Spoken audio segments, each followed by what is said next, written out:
The stars above Earth had always been distant and silent. On this day, they brought death. Admiral Jake Morrison stood on the bridge of the carrier defiant, staring at the tactical display with growing dread. 17 alien warships hung in orbit around his planet, each one larger than anything humanity had ever built. The biggest ship looked like a small moon, its surface covered in weapons that could crack continents. "Sir, they're broadcasting again," said the communications officer, her voice shaking. Jake nodded. He had heard the message 3 times already, but protocol demanded he listen again. A hologram appeared in the center of the bridge.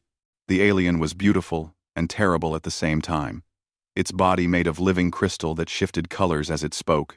"I am Thel Soros, voice of the Galactic Concordat," the alien said. Its words were translated perfectly into English, which somehow made them more frightening. "Humanity has been evaluated. Your species shows potential for useful labor.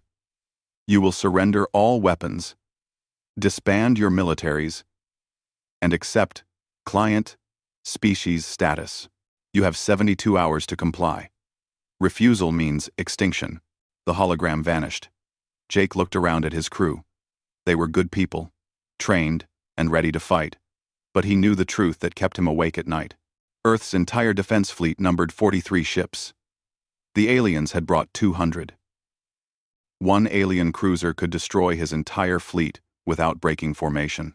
"What are your orders, Admiral?" asked his second officer. Jake wanted to say they would fight. He wanted to be brave. Instead, he said, "Contact President Hayes. Tell her we need to talk." On Earth, President Victoria Hayes sat in the emergency bunker beneath Washington. Around her, the Joint Chiefs of Staff argued about impossible choices. General Marcus Webb wanted to launch everything they had. Admiral Catherine Price suggested negotiating for better terms. Director Helen Foster of Intelligence simply looked defeated. "Quiet," Victoria said, and the room fell silent. She had been president for 2 years, long enough to know that leadership meant making choices nobody else wanted to make. "What are our options?" "What are our options?" "We have no good options, Madam President," Helen said. "My analysts have gone through every scenario. If we fight, we lose. If we surrender, we become slaves. Either way, humanity as we know it ends." Victoria felt the weight of 8 billion lives pressing down on her shoulders. Before she could respond, an aide rushed in. "Madam President, Commander Ben Parker is requesting immediate access. He says it's urgent." Ben Parker looked like he had not slept in days. He probably had not. As head of Earth's Special Operations, he spent his life preparing for threats that might never come. Now, the worst threat imaginable sat in orbit above their heads. "We captured something," Ben said without preamble. He pulled up a display, showing a small alien ship. 3 hours ago, one of their scouts got too close to the moon. Captain Lisa Martinez flew a crazy intercept course and disabled it before they could jump away. We took prisoners and recovered their computer systems. Victoria leaned forward. "What did you find?" "One." "Everything," Ben said, and his voice was grim. "The Concordat has conquered 42 species in the last 1,000 years. They have a system. First, they identify species with space travel capability. Then, they study them, looking for weaknesses. When they're ready, they send overwhelming force and offer surrender. Species that submit become workers. Species that resist get examples made of them until the survivors give up." "How many species resisted?" Victoria asked. 12. All 12 are now extinct or scattered across prison worlds." Ben paused. "But we found something else. Hidden in their navigation data, coordinates to a location in deep space, marked with warnings in 20 dead languages. The translation we got says, 'The Midnight Protocol.' One of our xenolinguists thinks it's a reference to ancient precursor technology." Victoria had heard stories about the precursors. They were the first civilization, the ones who spread across the galaxy 3 million years ago and then vanished without explanation. Most scientists thought they were myths. "What's at those coordinates?" she asked. "We don't know," Ben admitted. "But the Concordat has that entire region marked as forbidden space. They never go there. Never explore it. They act like something is there that scares them." For the first time in days, Victoria felt something other than despair. Could it be weapons? Something we could use? Maybe. Or maybe it's nothing, and we waste our last chance running after ghosts. Ben met her eyes. "But I want permission to go find out. Give me 3 stealth ships and my best people. If there's even a chance of something out there that could help us, we have to try." Victoria thought about it. 72 hours to save the human race. If Ben went chasing this midnight protocol and found nothing, Earth would face the aliens alone. But if he did not go and there was something there, humanity would never forgive her. "Approved," she said. "Take whoever you need. But Ben, if you don't find anything in 48 hours, you turn around and come home. Die with your planet if you have to." Ben nodded. "Yes, ma'am." 12 hours later, Ben stood in the cargo bay of the stealth ship Shadowrunner. Around him, 300 volunteers checked their equipment. These were Earth's best: soldiers, scientists, engineers, pilots. Every one of them had volunteered knowing they might never come home. Dr. Sophie Grant approached him. She was young for a xenoarchaeologist, only 32. But she had forgotten more about ancient civilizations than most people would ever learn. "I've been studying the data from that scout ship," she said. "The warnings about the Midnight Protocol. They're not threats. They're more like instructions. Come only when extinction is at your door. Seek only when hope is lost." It's like whoever put this here was waiting for someone desperate enough to find it. "That's us," Ben said. "Desperate enough for anything." Sophie nodded. "There's something else. Some of the text fragments reference Terra. That's the old Latin name for Earth. How would aliens from 3 million years ago know about Earth?" Ben had no answer for that. The Shadowrunner's engines began warming up. In orbit above, the Concordat fleet waited patiently for humanity's surrender. They had all the time in the world. They had done this 42 times before, but they had never faced humans before. They did not know what humans did when backed into corners. They did not understand that sometimes the only choice left was to fight anyway.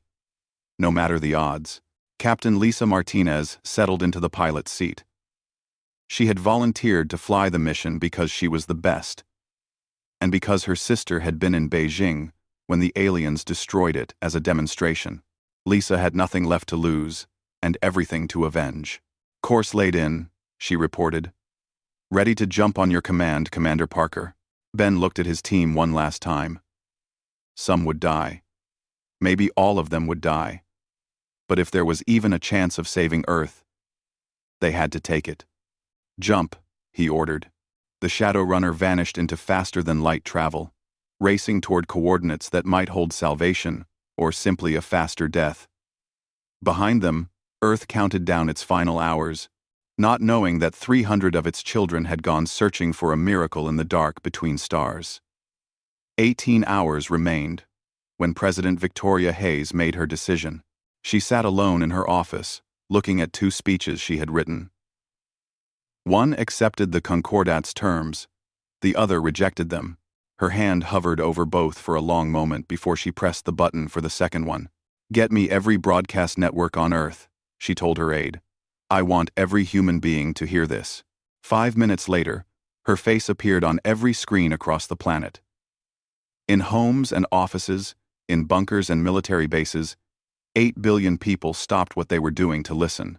"My fellow humans," Victoria began, her voice steady despite her fear.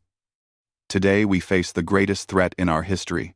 The Galactic Concordat has given us a choice: surrender and become slaves, or resist and face destruction."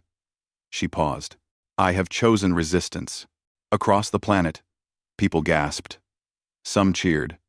Many wept. "I will not lie to you. Victoria continued. We will probably lose this fight. Our weapons are weaker. Our ships are fewer. By every logical calculation, we should surrender. But there is something the Concordat does not understand about humanity. We are not logical when it comes to freedom. We do not calculate odds when our children's future is at stake. We do not bow just because someone stronger tells us to. She leaned forward, and her eyes blazed with determination. Every able-bodied person who can fight should report to their nearest military station. Every person who cannot fight should help however they can. We have 18 hours to prepare. Let's show the galaxy what humans do when someone tries to take our freedom. The broadcast ended. Across Earth, millions of people began moving. In orbit, Thelsoros watched the broadcast with something resembling curiosity. In all his centuries serving the Concordat, he had seen this response only twice before. Both times, the defiant species had been obliterated within days. Humans would be no different. Show them what happens to defiance, he ordered. One of the Concordat cruisers moved into position over Beijing. Its main weapon charged, gathering power that could flatten mountains. Then, it fired. The beam struck the city for exactly 3 seconds. When it ended, a military complex and 30,000 people had simply ceased to exist. A crater 5 miles wide marked where they had been. Thelsoros broadcast again. This is your final warning, humans. Kneel now, or watch your cities burn one by one. In the emergency bunker, Victoria watched the death toll climb. 30,000 people dead because of her decision. She wanted to vomit. She wanted to surrender. Instead, she called Admiral Jake Morrison. Admiral, how long can you hold them? Jake looked at his tactical display. His 43 ships against 200 alien warships. Hours. Maybe. If we're lucky, and they're careless, maybe half a day. I need you to hold them for as long as possible, Victoria said. Commander Parker is following a lead. If he succeeds, he'll need time to get back. What kind of lead? The kind we build statues for if it works, and the kind we die for if it doesn't. Victoria's voice softened. I'm sorry, Jake. I'm asking you to die buying time for a maybe. Jake looked around his bridge. Every person there knew what was coming. We all die sometime. Madam President, might as well make it count. But Victoria had not told Jake everything. She had one more card to play. One more deception that might buy Parker the time he needed. She contacted every civilian ship captain on Earth. I need volunteers, she told them.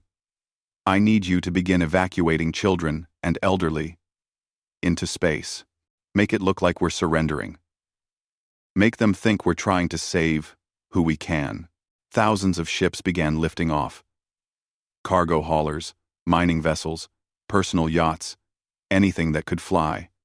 The Concordat watched the exodus and assumed they had broken humanity's will. What they did not see were the 3 stealth ships hidden among the civilian fleet, ships carrying soldiers and scientists, heading for the same coordinates where Commander Parker had gone. Victoria had split her bet. If Parker failed, maybe the backup teams would succeed. With 12 hours left, Admiral Jake Morrison called his fleet commanders together. We all know how this ends, he said. But we're going to make them pay for every second. When I give the order, scatter formation. Make them chase you. Every minute we survive is another minute for Earth. Captain Lisa Martinez had returned from her stealth mission just hours before. She now sat in a fighter cockpit on the Defiant's flight deck. Her squadron was ready to launch. They were going to die. But they would die flying. With 6 hours remaining, Jake gave the order. All ships. Attack formation. Let's show them what Earth's defenders can do. The fleet moved forward, tiny ships against giant ones. The Concordat seemed almost amused by the gesture. They moved to intercept, confident and casual. Then Earth's ships opened fire. Missiles streaked across space. Railguns spat projectiles at a fraction of light speed. Laser batteries carved lines across the dark. Most of the attacks bounced harmlessly off alien shields. But a few, a precious few, got through. A destroyer called the Valiant rammed its nose into a Concordate frigate's engine section. Both ships exploded in a ball of nuclear fire. An Earth cruiser called the Justice sacrificed itself to take down 2 enemy ships, its reactor deliberately overloading. Captain Lisa Martinez led her fighters in a desperate run against a Concordate supply ship. They dodged plasma fire that vaporized half her squadron. The survivors pressed on, launching everything they had. The supply ship's shields failed. Missiles penetrated its hull. The explosion was visible from Earth. But for every alien ship they destroyed, 3 more came forward. The Concordate had been patient until now. No longer. They began to systematically tear apart Earth's fleet. Jake watched his ships die one by one. The Defender, gone. The Liberator, gone. The Hope, torn in half by plasma fire. Each loss was a name he knew. A captain he had served with. A crew he had trained. "Sir, we have 30% combat effectiveness remaining," his tactical officer reported. Her voice was steady, but her hands shook. "Keep fighting," Jake ordered. With 2 hours left, only 7 Earth ships remained. The Defiant had taken so much damage that half its systems were offline. Life support was failing. The artificial gravity flickered on and off. "Admiral, the Concordate is offering terms," the communications officer said. "They say if you surrender now, they'll spare the remaining crews." Jake thought about it. He could save these last few hundred lives, or he could buy Commander Parker more time. "Tell them we're not done yet," Jake said. He ordered the Defiant forward, directly at the moon-sized dreadnought. The alien flagship watched the carrier approach, almost curious about what this tiny ship thought it could accomplish. Jake knew exactly what he could accomplish. "All hands. Abandon ship," he ordered. "Get to the escape pods." "That's an order." "Sir, what about you?" his second officer asked. "Someone needs to fly this boat," Jake said with a smile. "Go. Tell Earth we bought them time." The crew evacuated. Jake sat alone on the bridge, guiding his dying ship toward the dreadnought. Plasma fire washed over the Defiant, tearing away armor, ripping through decks. Jake felt the heat as the bridge began to fail. "For Earth," he whispered. The Defiant struck the dreadnought's lower section at full speed. The impact was not enough to destroy the massive ship, but it cracked the shields. It damaged weapon systems. It forced the dreadnought to pull back for repairs. And it bought Commander Parker 2 more precious hours. In the Obsidian Veil, the Shadowrunner dropped out of faster-than-light travel.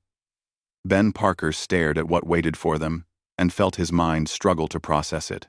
A ring world hung in space, black as midnight, covered in patterns that seemed to shift when he looked at them. It was impossibly large, impossibly old, and impossibly real. "Oh my God," Sophie Grant whispered. "It's actually here." Before Ben could respond, the ring world activated. Light poured across its surface. A voice spoke, ancient and powerful, and speaking perfect English. Genetic markers confirmed. "Children of Terra, you have come seeking the inheritance. Tell me, why have you come now, when the oath was to seek this place only if extinction approached your doorstep?" Ben Parker looked at his team. Behind them, Earth was dying. Admiral Morrison had just sacrificed himself buying them time. 300 volunteers waited for his answer. "Because extinction is at our doorstep," Ben said. "And we're not ready to die." The voice was silent for a long moment. Then it said, "Then enter, children of Terra. The Midnight Armada awaits." The Shadowrunner descended toward the ringworld's surface, following guidance beams that appeared like paths of light. Ben Parker gripped his seat as turbulence shook the ship. Around him, 300 volunteers stayed silent, each processing what they were seeing. Dr. Sophie Grant could not take her eyes off her instruments. The energy readings are impossible, she muttered. This structure predates our sun. It predates most of the stars in this sector. Whatever built this was working with technology we can't even imagine. The ship passed through a shimmering barrier and entered a vast hangar. When they landed and the airlock opened, Ben expected vacuum or poison air. Instead, the atmosphere was perfect. Earth normal pressure. Earth normal oxygen levels. Even Earth normal temperature. It's like coming home, Lieutenant Danny Cruz said quietly. They walked down the ramp into a space that stretched beyond sight. The ceiling was so far above them, it disappeared into darkness. And everywhere, lined up in perfect rows, were ships, not ships like humans built. These were organic, living things. Each one was different, shaped like great dark creatures from deep oceans or distant nightmares. They pulsed with inner light, and Ben could swear he felt them watching the new arrivals. "Welcome, children of Terra," the voice said, and now it seemed to come from everywhere at once. A figure materialized before them. Humanoid but made of light and shadow. "I am the Keeper, the last fragment of those who came before. I have waited 3 million years for your arrival." Sophie stepped forward. As a scientist, she had 1,000 questions. She managed to ask the most important one. "What is this place?" "This is the inheritance," the Keeper replied. "When the precursors seeded life across the galaxy, they established protocols. Each species would develop naturally, then be contacted and guided into the galactic community. But something went wrong. A faction called the Dominion betrayed the purpose. They took the protocols meant to guide and used them to enslave." The Keeper gestured, and images appeared in the air.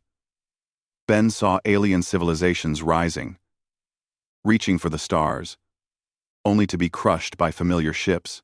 The Concordat, across thousands of years, breaking species and rebuilding them as servants. The Dominion became the Concordat. The Keeper continued. They perverted everything the precursors built. We tried to stop them, but we were too few, and they were too many. So, we made a choice. We would leave one species hidden, protected, developing in isolation.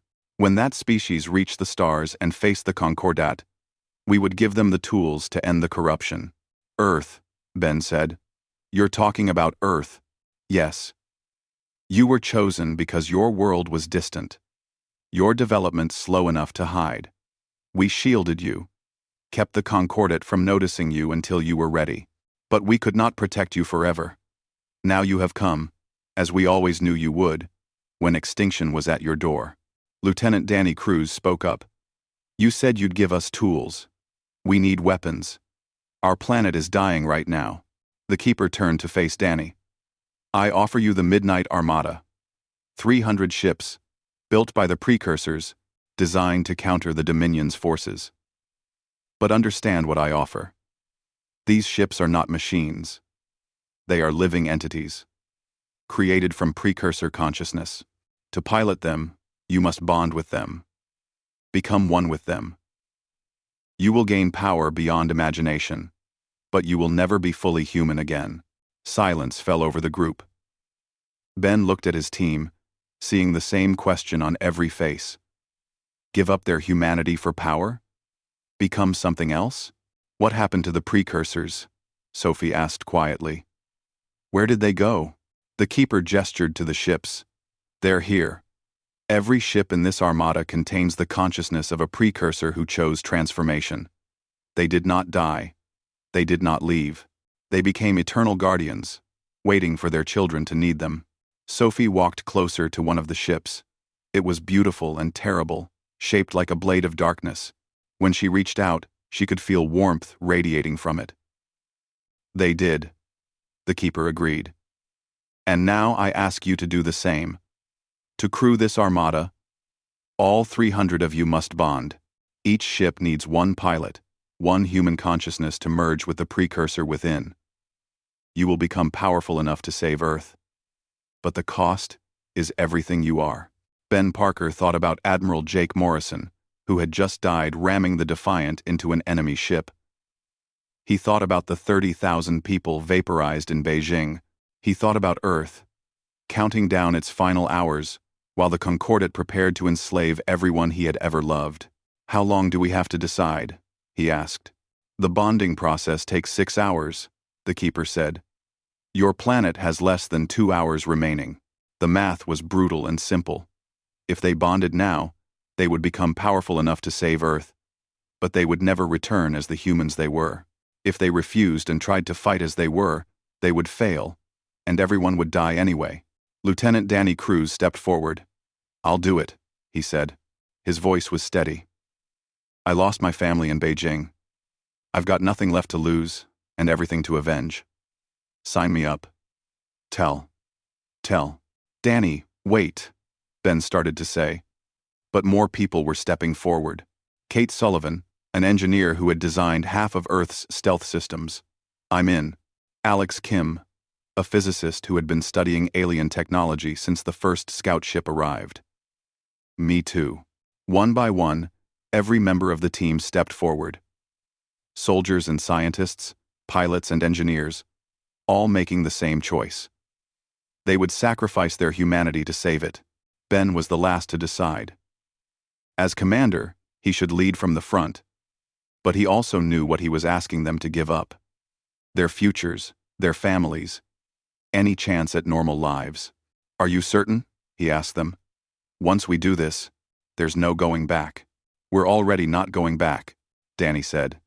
"Even if we survive, we're the 300 who went looking for a miracle. We're going to be different no matter what. Might as well make it count."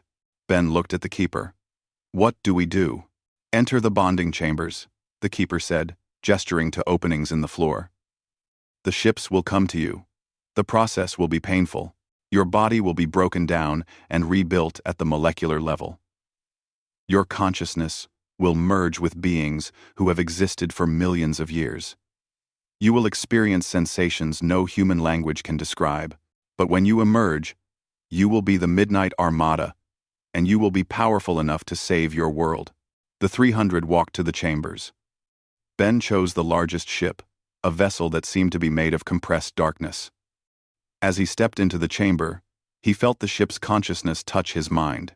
"Hello, child," a voice whispered in his thoughts. "I am Nightfall. I have waited so long to meet you. Will it hurt?" Ben asked. "Yes," Nightfall replied honestly, "but I will be with you through all of it." The chamber sealed. Ben felt energy wash over him, and then the pain began. His body dissolved. He felt every cell separate, every atom pulled apart. His consciousness expanded, touching something vast and ancient. Nightfall's memories flooded into him. 3 million years of waiting, of watching, of hoping that this moment would come. He experienced what it meant to be a ship. To feel the vacuum of space as a natural environment. To perceive radiation and gravity and quantum fluctuations as clearly as a human sees light.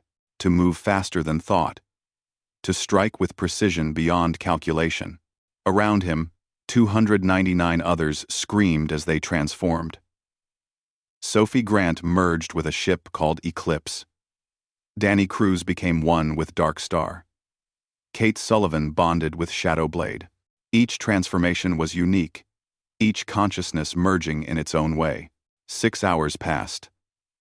On Earth, the Concordat landed troops and began establishing control. They believed humanity was broken. They had no idea what was coming.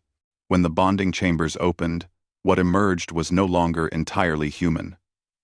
Ben Parker stood taller, his eyes glowing with inner light. He could feel Nightfall as part of himself, and himself as part of Nightfall. They were two beings, sharing one existence. He looked at his team. They had changed too. Sophie's skin had taken on a faint luminescence. Danny moved with impossible grace. Kate's hands crackled with barely contained energy. "How do you feel?" Ben asked them. "Powerful," Danny said, and smiled. "Like I could take on the whole Concordat myself." "You won't have to," Sophie said. She was receiving data directly from Eclipse now, processing information faster than any computer. We're a fleet. We're an armada. And we're going home. 2. With no. The 300 walked to their ships. Not walked to them. Walked into them. Merged with them. Became them. Ben settled into nightfall and felt the ship respond to his thoughts. He did not push buttons or pull levers. He simply thought about moving, and the ship moved. He thought about Earth, and navigation systems plotted the course. Midnight Armada, he broadcast to his fleet. 300 dark ships lifted from the ring world, moving as one. They accelerated to faster-than-light speed, racing toward Earth and the Concordat forces that waited there. The galaxy was about to learn a new truth. Humans did not kneel. And when pushed to the edge of extinction, they became something the universe had never seen before. The Midnight Armada was coming, and nothing would ever be the same. Earth was dying. Concordat troops walked through the streets of major cities, organizing humans into processing centers. Those deemed useful were tagged for transport to work colonies. Those deemed unnecessary were quietly eliminated. The occupation had been running for 6 hours, and the aliens were already bored by how easy it was. Thelsoros stood in the command center of the moon-sized dreadnought, which had been repaired after that foolish human admiral's suicide attack. He reviewed reports with satisfaction. 42 species conquered, and now 43. Humanity had shown more spirit than most, but spirit without power was just noise. Lord Thelsoros, his sensor officer called out.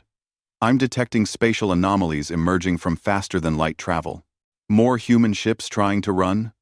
Thelsoros asked without interest. Let them flee. The Concordat would find them eventually. No, my lord. The signatures are unknown. They're not human vessels. Thelsoros looked at the tactical display. 300 contacts appeared at the edge of the system, moving impossibly fast. They were not broadcasting identification. They were not following standard approach vectors. They were not doing anything the Concordat's combat doctrine prepared for. Magnify, he ordered. The image zoomed in. And for the first time in his long life, Thelsoros felt something close to fear. The ships were dark, organic-looking, and they moved like living predators. They did not fly through space. They seemed to swim through it, their forms shifting and flowing. Precursor design, he whispered. It can't be. They've been gone for 3 million years. On the Shadow Runner, Captain Lisa Martinez watched from her cell. The Concordat had captured her after her fighter was destroyed.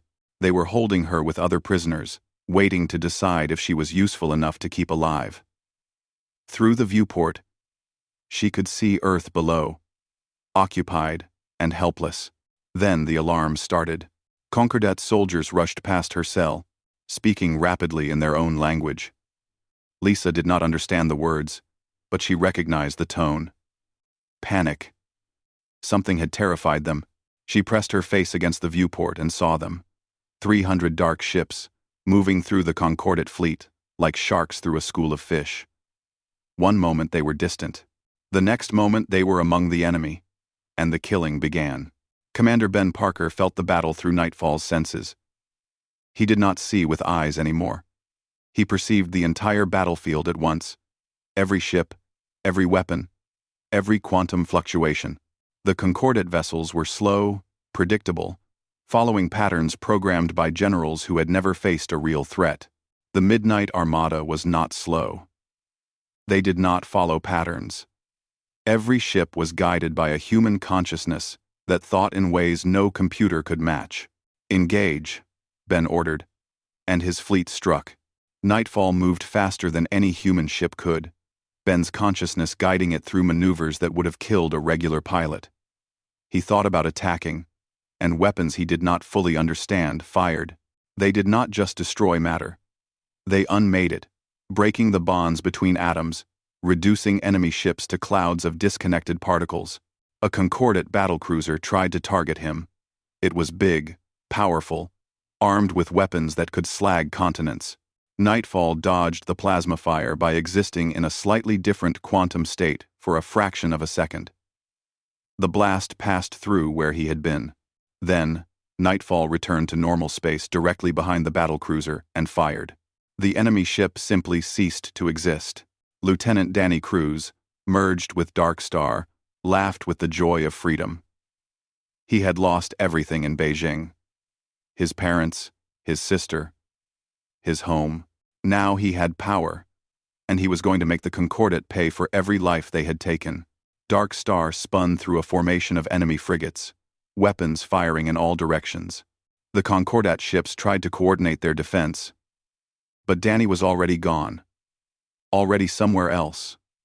Already killing another target. He moved like thought itself. Like vengeance given form. Dr. Sophie Grant, now one with Eclipse, coordinated the rescue operations. While others fought, she used her ship's sensors to locate human prisoners. Eclipse extended tendrils of energy that cut through enemy hulls without depressurizing them.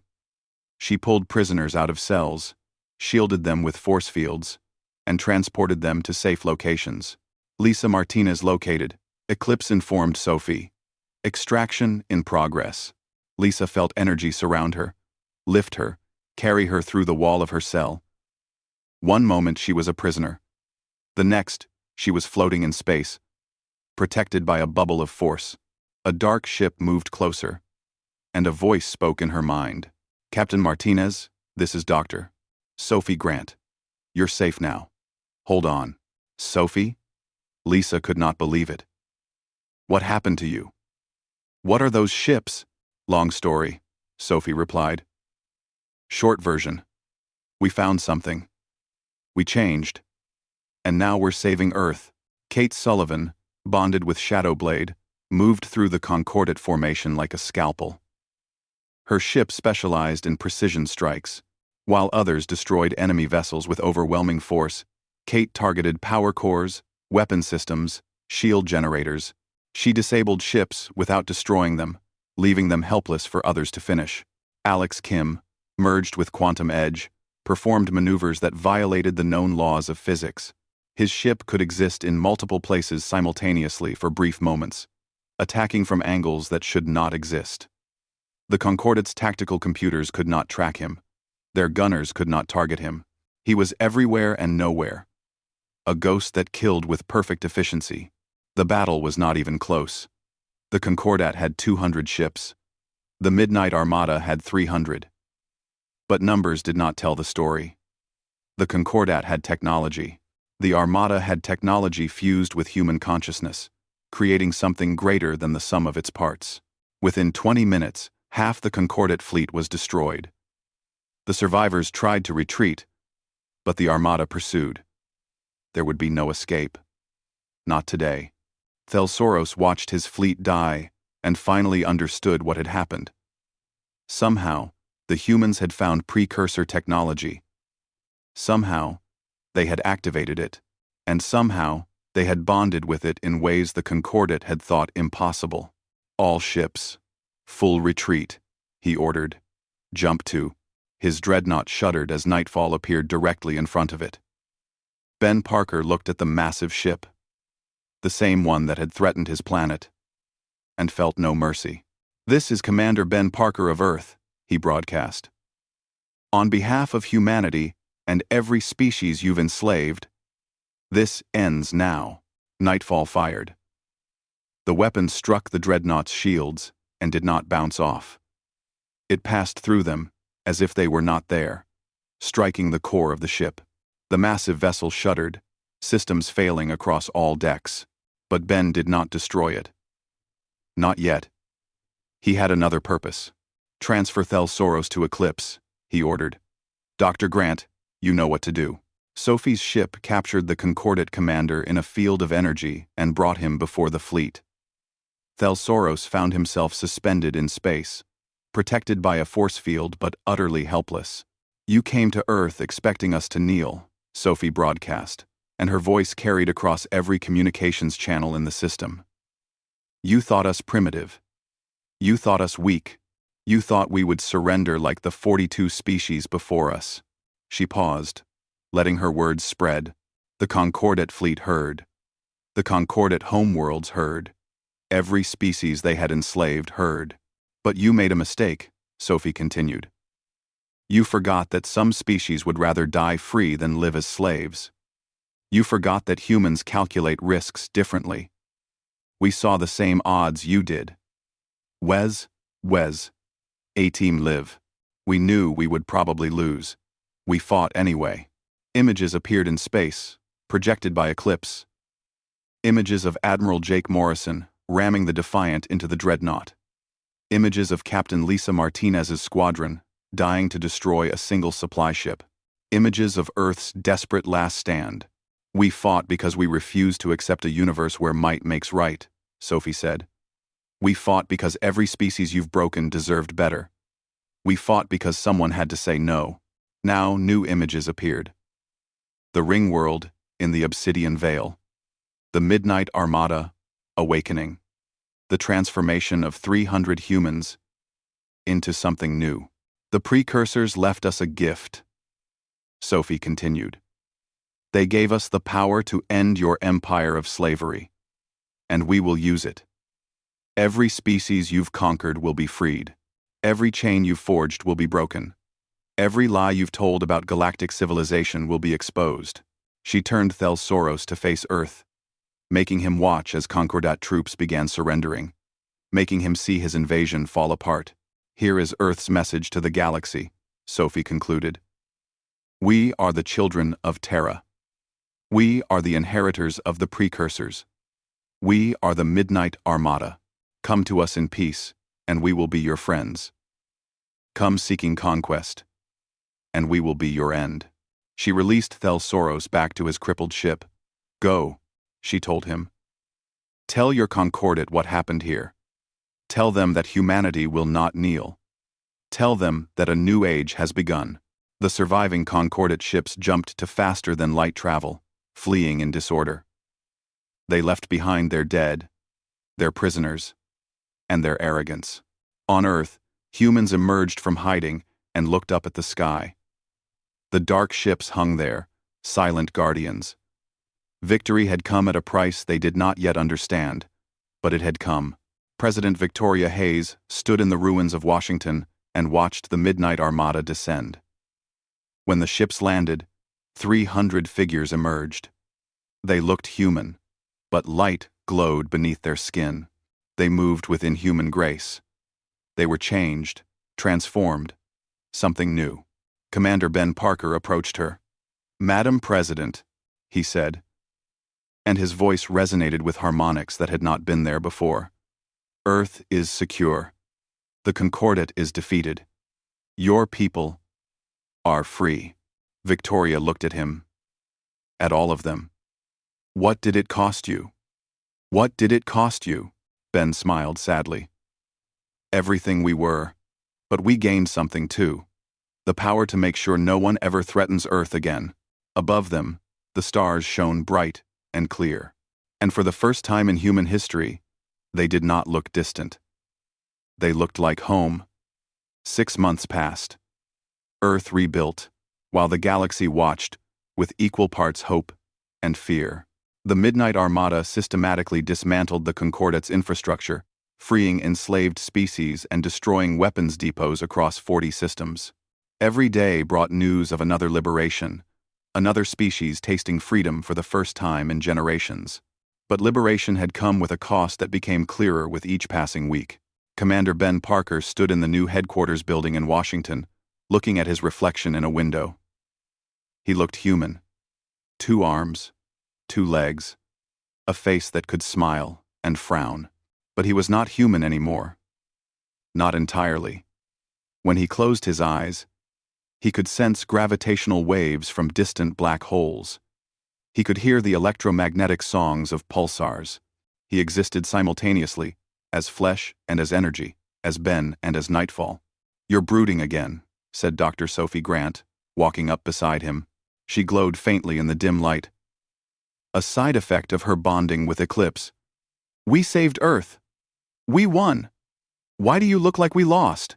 Because we can never go back, Ben said quietly. My sister came to visit yesterday. She was excited to see me, but when she hugged me, she said I felt different, cold, even though my temperature is normal. I think she was afraid of me. Sophie. My own sister. Sophie nodded. She had experienced similar encounters.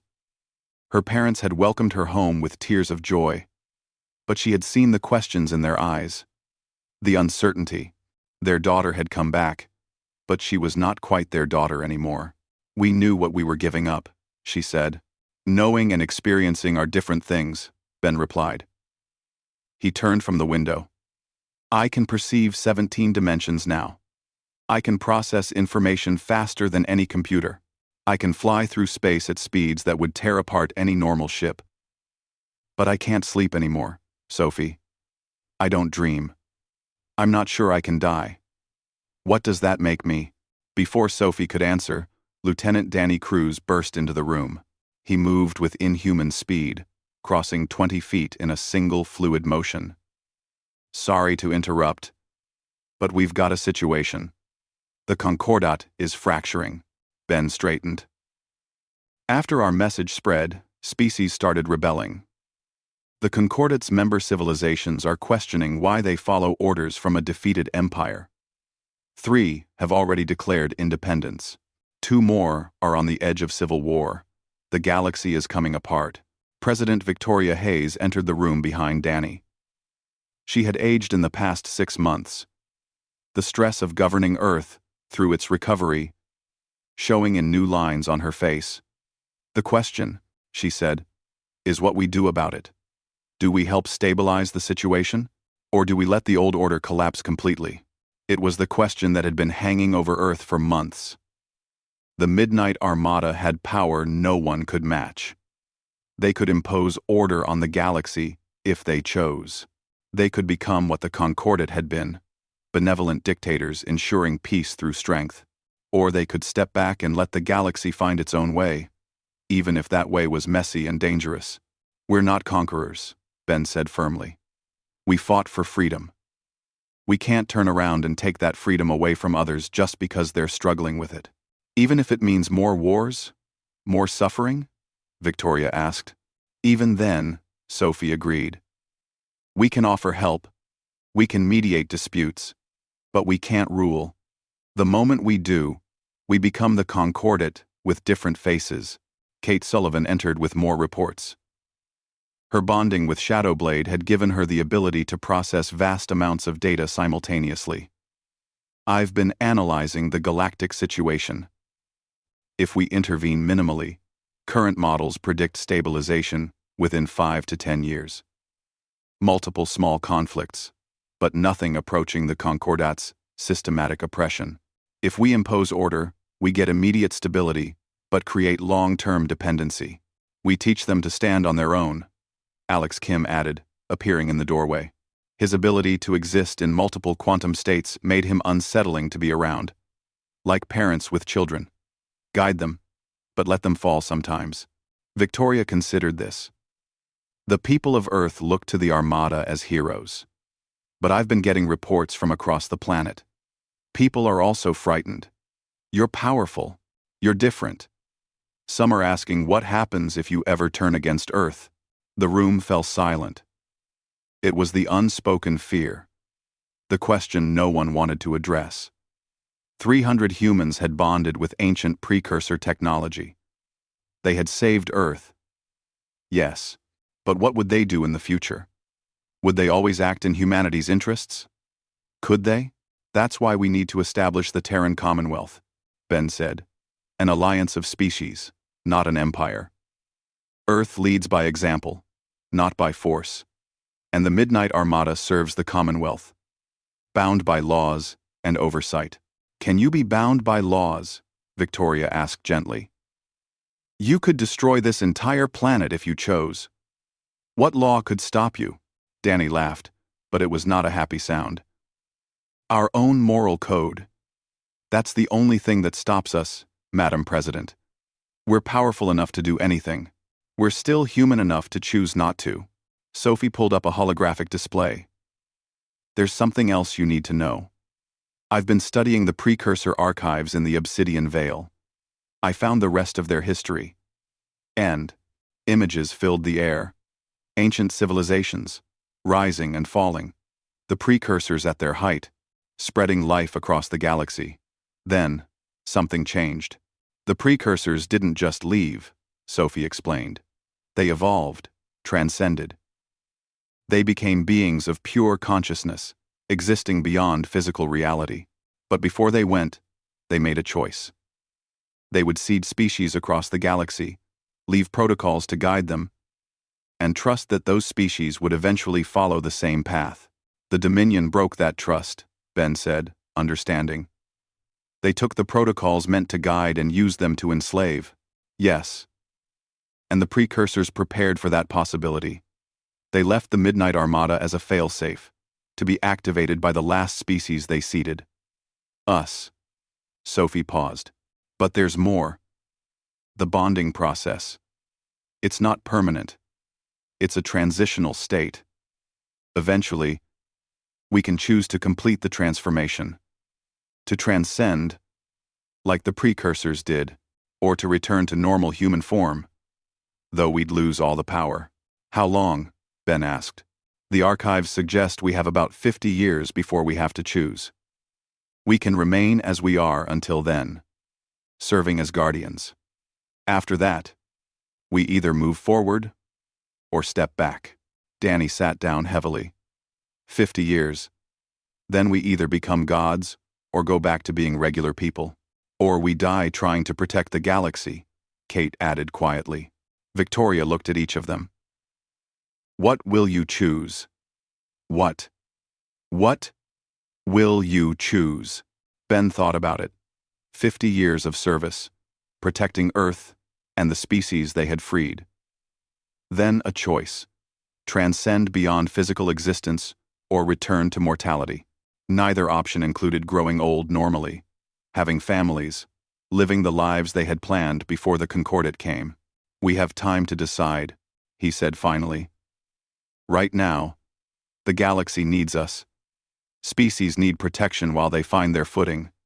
The Concordat remnants need to be contained. There's work to do. 2-3. And after? Victoria pressed. Ben smiled. After, we trust that we've trained the next generation well enough to take over. The Midnight Armada was never meant to be permanent. We're a bridge between the old galaxy and whatever comes next. Captain Lisa Martinez entered the room. After her rescue, she had been promoted to command the new carrier, Defiant II. It was built with hybrid technology, combining human design with precursor knowledge. Sorry I'm late. I was overseeing the launch of the exploration fleet. How many ships? Victoria asked. 50. With more building every week. All volunteers. All ready to go out and meet the galaxy as explorers instead of conquerors. Lisa grinned. We're going to map every system the Concordat kept hidden. Find lost civilizations. Make friends instead of enemies. It was a good vision. A peaceful vision. Ben hoped it would work. Over the next weeks, the Terran Commonwealth was formally established. 23 species joined immediately, grateful for liberation and eager to participate in building a new galactic order. The Commonwealth's charter was simple. Voluntary membership, mutual defense, respect for sovereignty, and commitment to peaceful expansion. The Midnight Armada took up positions across known space, visible guardians ensuring no new tyranny rose to replace the old one. They intervened rarely but decisively, always on the side of freedom over oppression. Ben found himself at the monument President Hayes had built in Washington. It listed every human who had died defending Earth, with Admiral Jake Morrison's name at the top. The inscription read, "They ordered us to kneel. We chose to stand. The stars, remember." Do you think we did the right thing? Danny asked, joining him. I think we did the only thing we could, Ben replied. The Concordat gave us a choice. Kneel or die. We chose neither. We chose to fight, And we won. At what cost? Danny gestured to himself, to the light that glowed beneath his skin. We're not human anymore, Ben. We're something else. Something between. Maybe that's not a bad thing, Sophie said, appearing with Kate and Alex. The five of them stood together. The leaders of the Midnight Armada. We're proof that humanity can change and adapt, that we can become more without losing what makes us human. Which is what? Kate asked. The choice, Ben said. We had power and chose to use it for protection, not domination. We have power now and choose to serve, not rule. That's what makes us human. Not our bodies or our abilities, but our choices. Above them, the night sky showed Earth's new place in the galaxy. Ships moved among the stars, human and alien, exploring and trading and learning. The age of enforced order had ended. The age of voluntary cooperation was beginning. And watching over it all, dark shapes moved through space. The Midnight Armada, eternal guardians. Human enough to care, and powerful enough to act. They had been 300 volunteers who gave up everything to save their world. Now, they were something new. Something the galaxy had never seen before. They were proof that when someone ordered you to kneel, you could stand instead. And if you stood together, if you were willing to pay any price for freedom, you could change the galaxy itself. The Concordat had ordered Earth to kneel. Earth had set the stars alight, with defiance instead. And nothing would ever be the same again. 50 years remained before the final choice. 50 years to protect, to guide, to ensure the galaxy learned to stand on its own. Then the Midnight Armada would decide. Transcend beyond physical reality. Return to mortality. Or find some third path no one had imagined yet. But that was a problem for the future. Today, the galaxy was free. Today, humanity stood among the stars as equals. Today was enough. Ben Parker looked up at the night sky and smiled. Somewhere out there, Admiral Morrison's sacrifice was remembered. Somewhere out there, species were learning that freedom was worth fighting for. Somewhere out there, the universe was becoming a better place. Come on, he said to his team. We've got work to do. The five walked away from the monument, leaving behind the names of the dead and carrying forward their legacy.